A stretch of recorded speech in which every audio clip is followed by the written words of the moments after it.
ಪ್ರಶ್ನೆ 3. ಸಂಪತ್ತಿನ ಮದವೇರಿದ ಅರಸರ ಸ್ವಭಾವ ಹೇಗಿರುತ್ತದೆ? ಉತ್ತರ.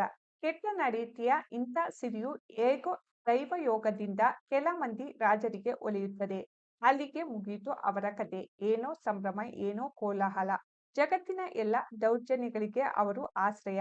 ಪಟ್ಟಾಭಿಷೇಕ ಕಾಲದಲ್ಲಿ ಅವರ ತಲೆಗೆ ಮಂಗಲ ಜಲವನ್ನು ಬಿಂದಿಗೆಯಿಂದ ಸುರಿಯುತ್ತಾರೆ. ಈ ಸಲಿಲವೇ ಅವರ ದಯೆ ದಾಕ್ಷಿಣ್ಯಗಳನ್ನೆಲ್ಲ ತೊಳೆದು ಬಿಡುತ್ತದೆ. ಹೋಮದ ಹೊಗೆಯಲ್ಲಿ ಬಗೆಲ್ಲ ಮಲಿನವಾಗುತ್ತದೆ. ಪುರೋಹಿತರು ಮಂತ್ರಜಲವನ್ನು ಸಿಂಪಡಿಸುವ ದರ್ಬೆಯ ಚಿಗುರು ಅವರ ಕ್ಷಮಾಗುಣವನ್ನು ಒರೆಸಿಬಿಡುತ್ತದೆ.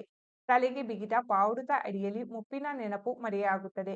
ಬೇಳ್ಕೊಡಿಯ ಅಡಿಯಲ್ಲಿ ಪರಲೋಕ ಕಾಣಿಸುವುದಿಲ್ಲ. ದಿಟವನ್ನೇ ನುಡಿಯುವ ಬುದ್ಧಿ ಚಾಮರದ ಗಾಳಿಯಲ್ಲಿ ತೇಲಿ ಹೋಗುತ್ತದೆ. ಕಂಚುಕಿಗಳ ಕೈಯ ಬೆತ್ತವನ್ನು ಕಂಡೇ ಸಜ್ಜನಿಕೆ ದೂರ ಸರಿಯುತ್ತದೆ. ಹೊಗಳು ಭಟ್ಟರ ಜಯಕಾರದ ಕೋಲಾಹಲದಲ್ಲಿ ನಲ್ನುಡಿ ಕೇಳುವ ಕಿವಿ ಕಿವುಡಾಗುತ್ತದೆ. ಧ್ವನಿ